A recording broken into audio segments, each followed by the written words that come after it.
मगध एक बहुत बड़ा इलाका है और इसके बारे में कहा जाता है कि ये तेजस्वी यानी कि महागठबंधन का एक तरीके से स्ट्रांग होल्ड रहा है लंबे समय से। यहाँ 50 सीटें हैं, 243 में से 50 सीटें मगध में आती है। और मगध में क्या दिखा रहा है आंकड़ा, यहां देखिए 21 से 27 सीट एनडीए को और 23 से 29 सीट महागठबंधन को। और जैसा कि मैंने कहा कि ये तेजस्वी का थोड़ा स्ट्रांग होल्ड है, जो गया और जहानाबाद या इस नवादा, इस तरह के जो इलाके हैं, जो जिले हैं, वहां पर महागठबंधन या आरजेडी की जो आरजेडी या कांग्रेस की जैसी पार्टियां जो है बेहतर प्रदर्शन करती रही हैं।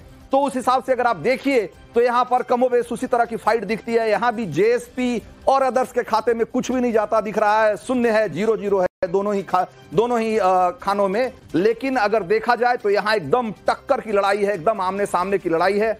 और एनडीए 21 से 27 और दूसरी तरफ जो है महागठबंधन 23 से 29, यानी कि बिल्कुल जोरदार लड़ाई है मगध में हुई है। और जैसा कि अभी हमने थोड़ी देर पहले आपको बताया कि मगध में भी इस बार वोटिंग जो है वो पिछले चुनाव के मुकाबले बहुत ज्यादा हुई है। और ये देखा जाए तो एनडीए को भी इसका फायदा मिलता हुआ दिखाई दे रहा है।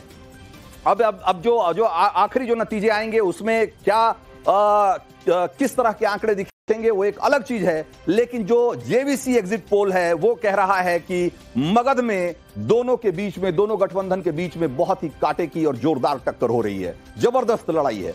तो ये तो आपको हमने दिखाया बिहार के 4 अलग अलग रीजन के आंकड़े।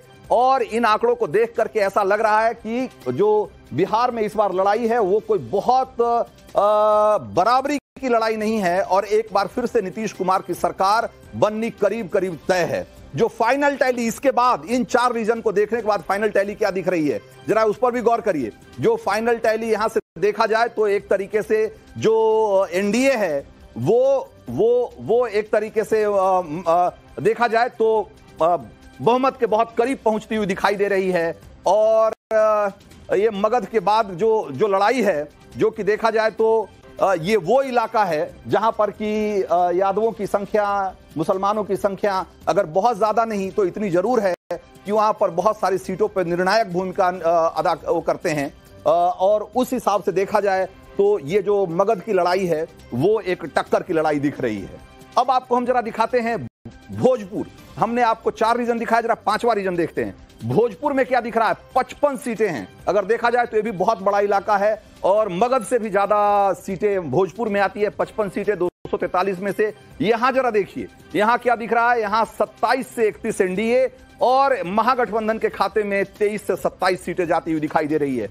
तो यहां पर थोड़ा सा एज है, थोड़ी सी बढ़त है एनडीए को। और अगर कहा जाए तो कांटे की टक्कर यहां भी भोजपुर में भी दिखाई दे रही है।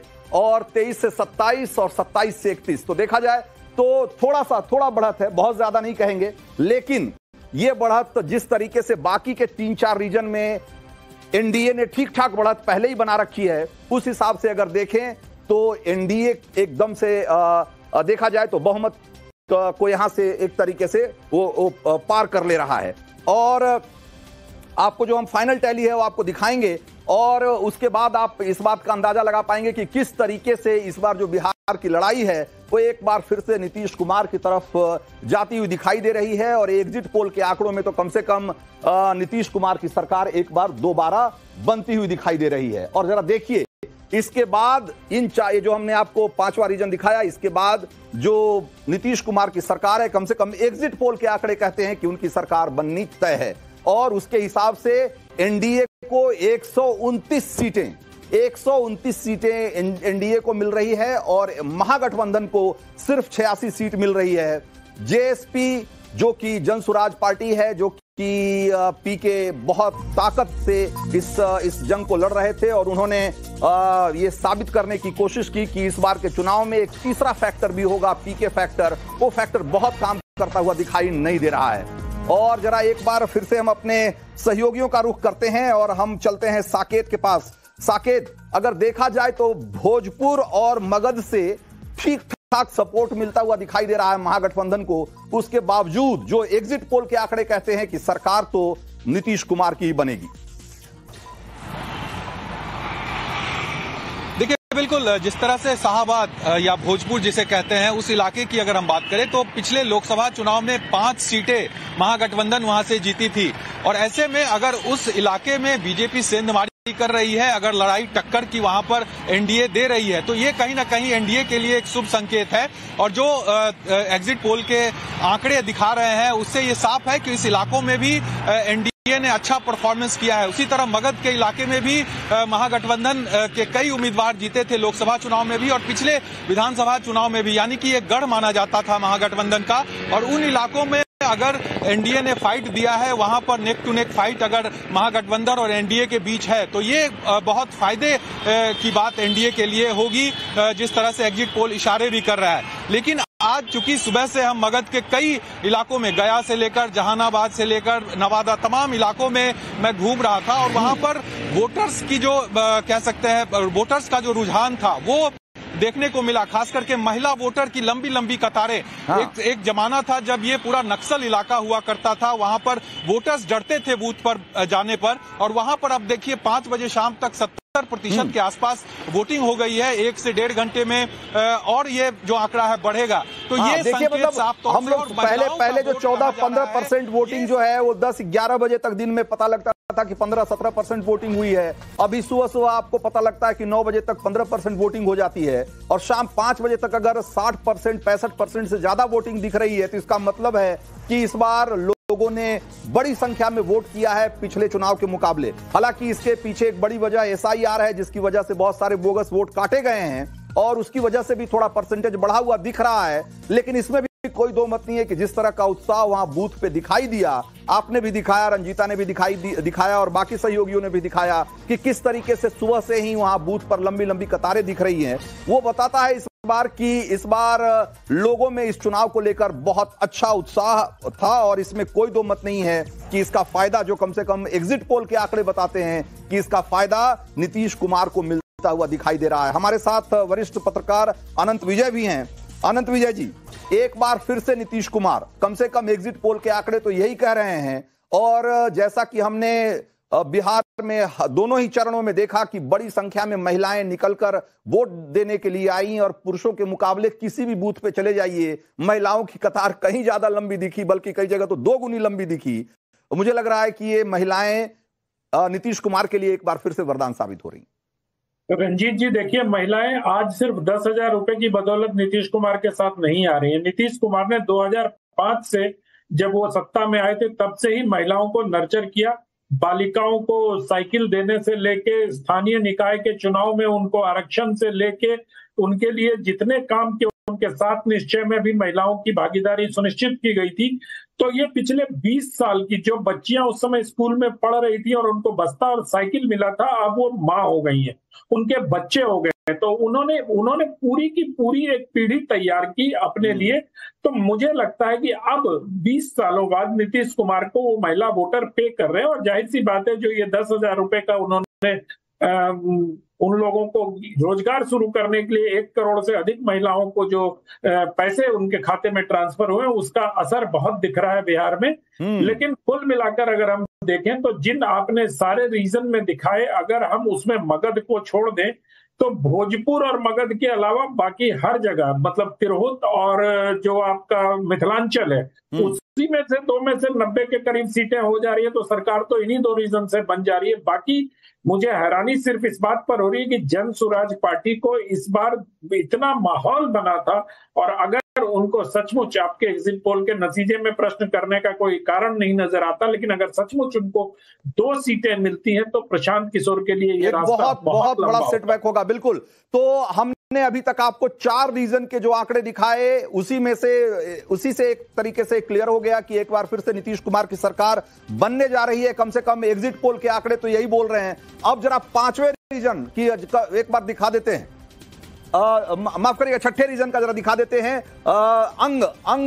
अंग प्रदेश का जो इलाका है, जो कि भागलपुर और उसके आसपास के जिले जहां आते हैं, उसमें से देखिए 23 सीटें हैं। उस हिसाब से देखा जाए तो रीजन वाइज कोई बहुत बड़ा इलाका नहीं है, लेकिन 23 सीटें यहां हैं 243 में से। और यहां क्या रिजल्ट बता रहे हैं एग्जिट पोल के? कहते हैं कि एनडीए को 14 सीटें मिल रही है और एमजेबी को, यानी कि महागठबंधन को 9 सीटें। अगेन प्रशांत किशोर और अदर्स के खाते में यहां कोई सीट जाती हुई दिखाई नहीं दे रही है। तो आप देखिए कि 14 सीटें नीतीश कुमार को और 9 सीटें तेजस्वी के गठबंधन को। उस हिसाब से देखा जाए तो यहां भी बड़ी बढ़त है। तो देखा जाए तो अगर मगध और भोजपुर को छोड़ दिया जाए तो तेजस्वी कहीं भी ठीक ठाक फाइट में या कांटे की टक्कर या जबरदस्त टक्कर देने की स्थिति में दिखाई नहीं दे रहे हैं। बाकी सभी जगहों पे ठीक ठाक बढ़त दिखाई दे रही है नीतीश कुमार और बीजेपी के गठबंधन को। तो ये एक तरीके से देखा जाए तो इस बार के जो चुनाव में एक बात तो स्पष्ट है कि 143 सीटें, जो एग्जिट पोल के आंकड़े कहते हैं कि 143 सीटों के आसपास जो है वो एनडीए को मिलती हुई दिखाई दे रही है और महागठबंधन के खाते में 95 सीटें जाएंगी।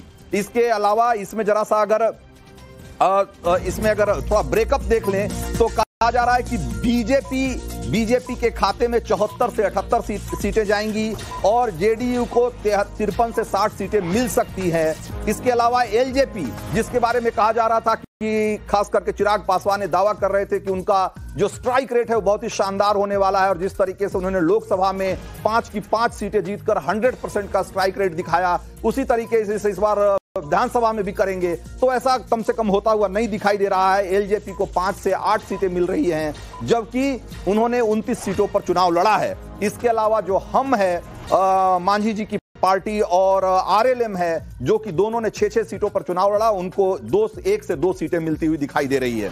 तो बीजेपी अगेन एक बड़ी पार्टी की, जाहिर सी बात है कि जेडीयू के मुकाबले, जबकि दोनों ने बराबर सीटों पर चुनाव लड़ा है जेडीयू और बीजेपी ने, लेकिन बीजेपी का स्ट्राइक रेट कहीं ज्यादा दिखाई दे रहा है जेडीयू से। बीजेपी को 74 से 78 सीटें मिलती हुई दिखाई दे रही है और जेडीयू के खाते में 53 से 60 सीटें। उस हिसाब से देखा जाए तो बीजेपी बड़े भाई की भूमिका में सामने आ सकती है और ज्यादा सीटों का मतलब क्या होगा ये चुनाव के बाद पता लगेगा कि इसका मुख्यमंत्री की कुर्सी को लेकर कोई इस पे एक नया एंगल निकलता है या नहीं। हालांकि बीजेपी कह चुकी है कि जब तक नीतीश कुमार हैं सीएम पद की कोई वैकेंसी नहीं है।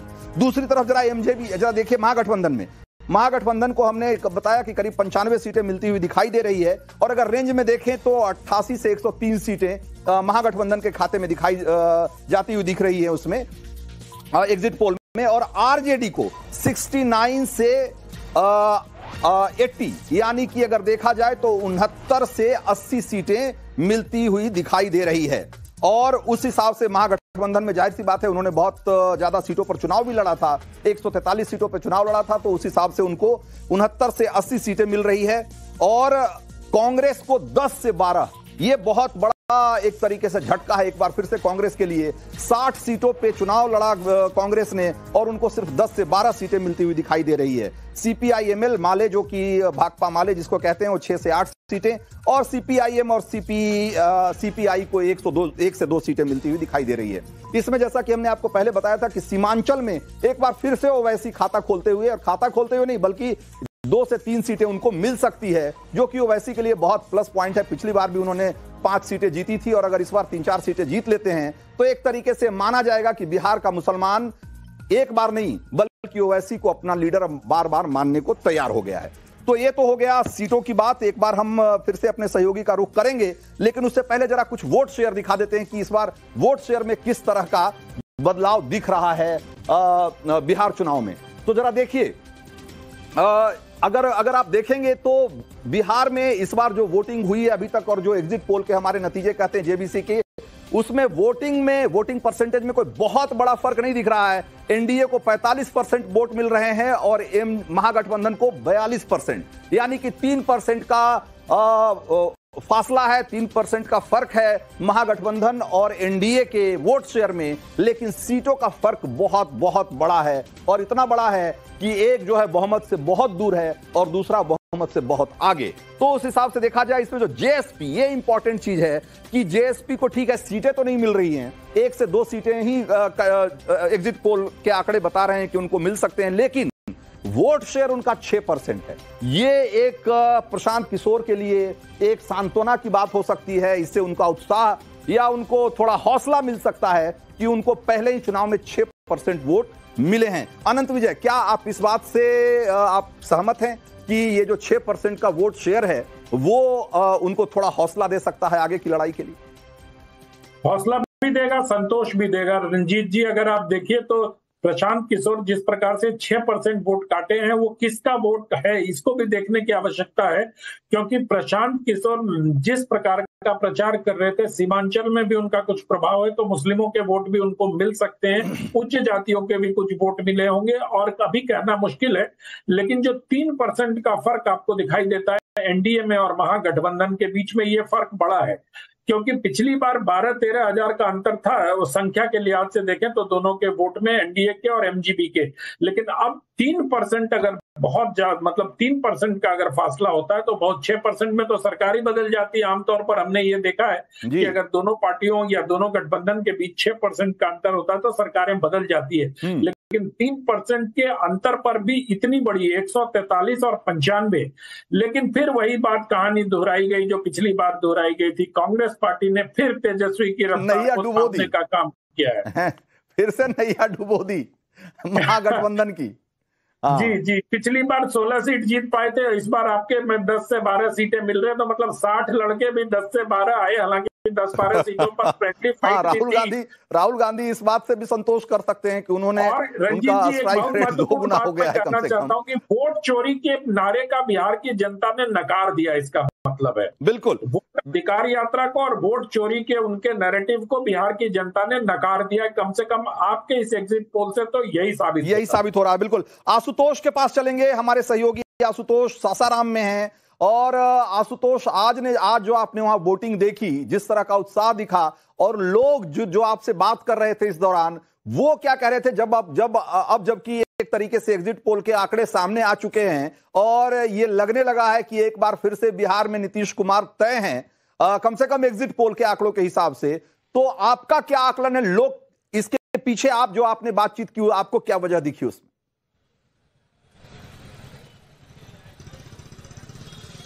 देखिए रंजीत जी, आज हम सुबह से ही शाहाबाद रेंज में हम लोग घूम रहे थे, लगातार कवरेज कर रहे थे। तो इस दौरान सबके जहन में सिर्फ एक ही बात थी कि क्या जो महिलाएं हैं, जो महिलाओं की जो लंबी लंबी लाइन है, उनका रुझान किस तरफ है। और हमने जब बात की तो उनके मुंह से सिर्फ और सिर्फ एक ही नाम निकल रहा था, नीतीश कुमार। नीतीश कुमार वो शख्स हैं जिन्होंने महिलाओं को बिहार के अंदर वो आत्मशक्ति दी है जिसके बलबूते आज वो बढ़ चढ़कर हर काम में आगे हिस्सा ले रही हैं। और उसके बाद जिस तरीके से जो 10,000 रुपए वाली जो स्कीम है, उसका भी सीधा फायदा होता हुआ दिख रहा था। तो यानी महिलाएं जो हैं वो की फैक्टर के तौर पे नजर आ रही हैं। शाहाबाद वो रेंज है जो 2020 के चुनाव में कहीं ना कहीं बीजेपी के लिए, एनडीए के लिए सबसे कमजोर कड़ी साबित हुआ था। लेकिन इस बार जब उपेंद्र कुशवाहा की पार्टी और चिराग पासवान की पार्टी सभी एकजुट होकर जब लड़ रहे हैं, तो जो महागठबंधन है उसके सामने एक मजबूती से टक्कर दे रहे हैं। और कहा यह जा रहा है कि कुल जो 22 सीटें हैं, 22 में से लगभग 12 से 15 सीटें तक इस बार वहां पर एनडीए जीत सकती है, क्योंकि जो माहौल था, जो लोग थे, वो बिल्कुल,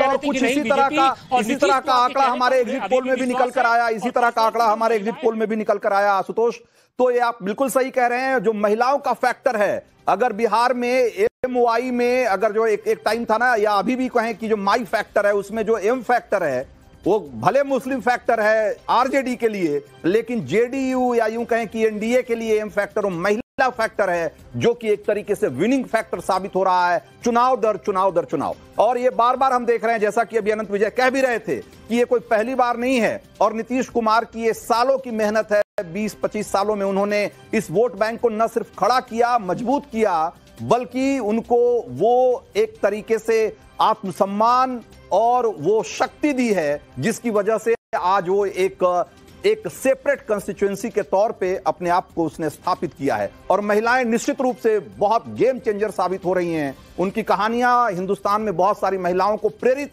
करेंगी, इसमें भी कोई दो मत नहीं है। और इसका बड़ा श्रेय नीतीश कुमार को जाता है और इसका फायदा चुनाव में भी दिख रहा है। तो हमने अभी तक आपको आंकड़े दिखाए, लेकिन अभी हम आपको दिखाते हैं कि जो बड़े चेहरे हैं, जो सो कॉल्ड वीआईपी हैं, उनकी जिनकी सांसें अटकी होंगी, वैसे तो सबकी सांसें अटकी होंगी, लेकिन जिनको लेकर और या जिन सीटों पर नतीजों को लेकर के सबसे ज्यादा लोग चर्चा कर रहे हैं कि भाई यहां कौन जीतेगा, फलां जी जीतेंगे कि हारेंगे, जरा ऐसे जो नाम है, कुछ ऐसे नाम को देखते हैं। सबसे पहला नाम तो तेजस्वी यादव राघोपुर से चुनाव लड़ रहे हैं और exit poll, JBC exit poll कहता है कि ये चुनाव जीतने जा रहे हैं, चुनाव जीत सकते हैं। आगे जरा जल्दी दिखाइए, समय कम है और बहुत सारे वीआईपी की जो कतार है, जो लिस्ट है, बहुत लंबी है। जरा देखिए, सम्राट चौधरी, इनके बारे में भी ये कहा जा रहा है कि ये भी चुनाव जीत सकते हैं और जेबीसी एग्जिट पोल कह रहा है कि इनको चुनाव जीतने में कोई बहुत दिक्कत का सामना नहीं करना पड़ेगा। विजय चौधरी जेडीयू के कद्दावर नेता हैं, ये भी चुनाव जीतने जा रहे हैं एग्जिट पोल के हिसाब से। आगे बढ़िए, जल्दी जल्दी दिखाइए। सराय रंजन से चुनाव लड़ रहे हैं विजय चौधरी। इसके मोकामा जो कि कहा जाए तो ये इस बार चुनाव में सबसे ज्यादा जिस सीट की चर्चा और जिस नेता की चर्चा हो रही थी वो यही अनंत सिंह है। अनंत सिंह मोकामा से चुनाव लड़ रहे थे और वो चुनाव जीतने जा रहे हैं तमाम सवालों के बावजूद, तमाम हो हल्ला हंगामे के बावजूद। कुम्हरार से केसी सिन्हा है जो कि जन सुराज के टिकट पर लड़ रहे हैं और केसी सिन्हा की जो ख्याति है वो एक बड़े अच्छे मैथ टीचर के रूप में रही है और लाखों बच्चे इनकी किताबें पढ़कर, इनसे पढ़कर दुनिया में बहुत नाम कमाया है। जन सुराज के टिकट पर लड़ रहे थे, लेकिन कहा जा रहा है कि ये चुनाव हारने जा रहे हैं, कम से कम एग्जिट पोल तो यही कह रहा है। ये कुम्हरार, पटना की कुम्हरार सीट से चुनाव लड़ रहे थे। चलिए आगे दिखाइए। इसके अलावा तेज प्रताप यादव, जरा देखिए, तेज प्रताप यादव जो कि अपनी पार्टी से चुनाव लड़ रहे थे, इन्होंने अपनी पार्टी बनाई है जेजेडी, और उसमें ये कहा जा रहा है कि इनका तय नहीं है कि जीतेंगे कि हारेंगे, लेकिन फिलहाल जो आंकड़े आए हैं उसके हिसाब से लग रहा है कि ये आगे रहें। अभी इनको एक बढ़त हासिल है, इसी तरीके से जरा विजय सिन्हा जो कि डिप्टी सीएम है, और आपने देखा था कि फर्स्ट फेज के चुनाव के दौरान बड़ी तू मैं हो गई थी इनकी और काफी चर्चा में थे उस दिन। ये कहा जा रहा है कि लखीसराय से जो चुनाव लड़ रहे थे उसमें इनको जीत मिलने जा रही है, एक कमोबेश तय है, कम से कम एग्जिट पोल के हिसाब से। विजय सिन्हा डिप्टी सीएम बिहार के। इसके अलावा मैथिली ठाकुर, बिल्कुल बहुत एकदम से वाइल्ड कार्ड एंट्री मिली मैथिली ठाकुर को, और मैथिली ठाकुर के बारे में कहा जा रहा है कि अलीनगर से जो चुनाव लड़ रही हैं, ये पक्के तौर पर नहीं कहा जा सकता कि हारेंगी जीतेंगी, लेकिन एक बढ़त मिलती हुई दिख रही है इनको। ये आगे हैं और एक मजबूती से वहां हैं, और जो अंतिम फैसला है उसको लेकर के जो एग्जिट पोल है अभी श्योर नहीं है कम से कम। तो मैथिली ठाकुर अलीनगर से चुनाव लड़ रही। दरभंगा से संजय सरावगी बीजेपी के बड़े नेता हैं राज्य की पॉलिटिक्स में, ये इनकी जीत पक्की मानी जा रही है एग्जिट पोल के हिसाब से। दरभंगा से चुनाव लड़ रहे हैं संजय सरावगी बीजेपी के टिकट पर। इसके अलावा जो बड़े चेहरे हैं उसमें रेणु देवी जो कि बेतिया से चुनाव लड़ रही हैं, वो बीजेपी के टिकट पर, इनकी भी जीत करीब करीब पक्की मानी जा रही है।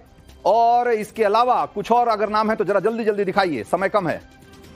तो अगर देखा जाए तो आरजेडी से रीतलाल यादव जो कि दानापुर से चुनाव लड़ रहे हैं, और बाहुबली की छवि रखने वाले रीतलाल यादव, और इनके बारे में कहा जाता है कि भाई दानापुर में एक तरीके से समानांतर सरकार चलाने वालों में से हैं, और ये भी चुनाव में कोई अच्छा नहीं कर रहे हैं, ये पीछे हैं। हालांकि ये पक्के तौर पे नहीं कहा जा सकता कि हारेंगे कि जीतेंगे, लेकिन फिलहाल स्थिति अच्छी नहीं दिख रही है रीतलाल यादव की।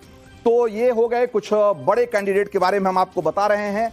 और जरा छपरा से देखिए, जो आरजेडी के टिकट पर खेसारी लाल यादव भोजपुरी के सुपरस्टार माने जाते हैं, ये इनके बारे में सबसे चौंकाने वाली बात जो है वो ये है कि ये कहा जा रहा है कि ये चुनाव हार रहे हैं, जबकि ज्यादातर लोग ये मानते हैं, या जो अमूमन आप बात करेंगे तो कहेंगे कि छपरा से तो खेसारी लाल यादव का जीतना तय है, लेकिन जो एग्जिट पोल है वो कह रहा है कि नहीं, छपरा से चुनाव हार जाएंगे या हार सकते हैं खेसारी लाल यादव, ये अपनी तमाम प्रसिद्धि के बावजूद। तो ये अभी हमने आपको दिखाया जो अभी तक जो बड़े चेहरे हैं वो उनके बारे में एग्जिट पोल हमारा क्या कहता है। हमारे कुछ और सहयोगी हमारे साथ हैं, राकेश पांडे हमारे साथ हैं।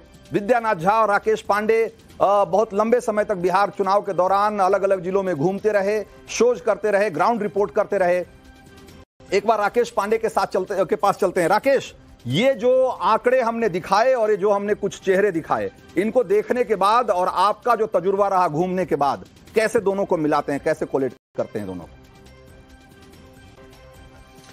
रंजीत जी देखिए, इलेक्शन यात्रा की शुरुआत मैंने बक्सर से की थी। बक्सर, भोजपुर, पटना, सारण, मुजफ्फरपुर, वैशाली, समस्तीपुर, दरभंगा, सहरसा, बेगूसराय तक मैं पहुंचा हुआ था।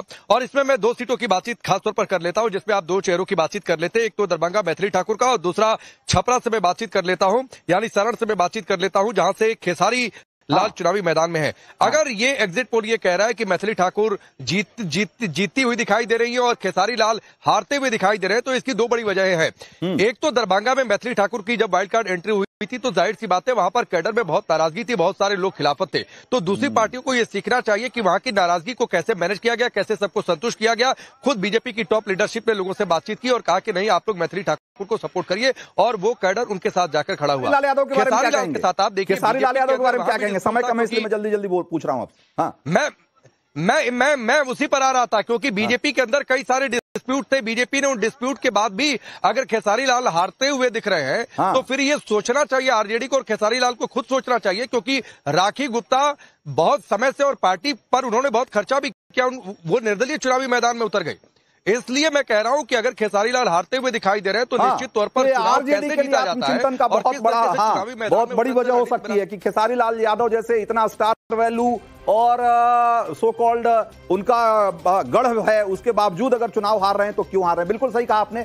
अब जरा समय की कमी है इसलिए जल्दी जल्दी में आपको दिखाते हैं। तो हमने जेवीसी एग्जिट पोल के नतीजे आपको दिखाए थे, जरा पोल भी दिखाते हैं आपको कि जो बाकी एग्जिट पोल्स हैं वो क्या कह रहे हैं बिहार चुनाव को लेकर के। जरा देखिए, पीपल्स इनसाइट करके एक जो सर्वे एजेंसी है वो कह रही है कि एनडीए को 133 से 148 सीटें यानी कि अभी बहुमत दे रही है। महागठबंधन को 87 से 102 सीटें, जेएसपी को अगेन 2 सीटें दे रही है। मतलब जेएसपी में अगर आप देखेंगे तो किसी भी सर्वे एजेंसी ने उनको 2 से ज्यादा सीटें नहीं दी है। तो एक बात को लेकर के कंसेंसस है, अदर्स भी कमोबेश एक ही रेंज में है। और अगर देखा जाए तो सारे जो एग्जिट पोल हैं वो कमोबेश आपको एक रेंज में दिखेंगे। पीपल्स इनसाइट 133 से 148 एनडीए को, जेवीसी पोल है हमारा, हमने 135 से 150, मेट्राइज का पोल कहता है 147 से 100। तो आप देखिए, तो अगर देखेंगे तो कमोबेश जो आंकड़े हैं वो यही कहते हैं कि इस बार नीतीश कुमार की सरकार बनने से कोई रोक नहीं सकता है। हमारे पास समय की कमी है और मुझे दीजिए इजाजत। ब्रेक के उस पार देखिए नवभारत का एजेंडा।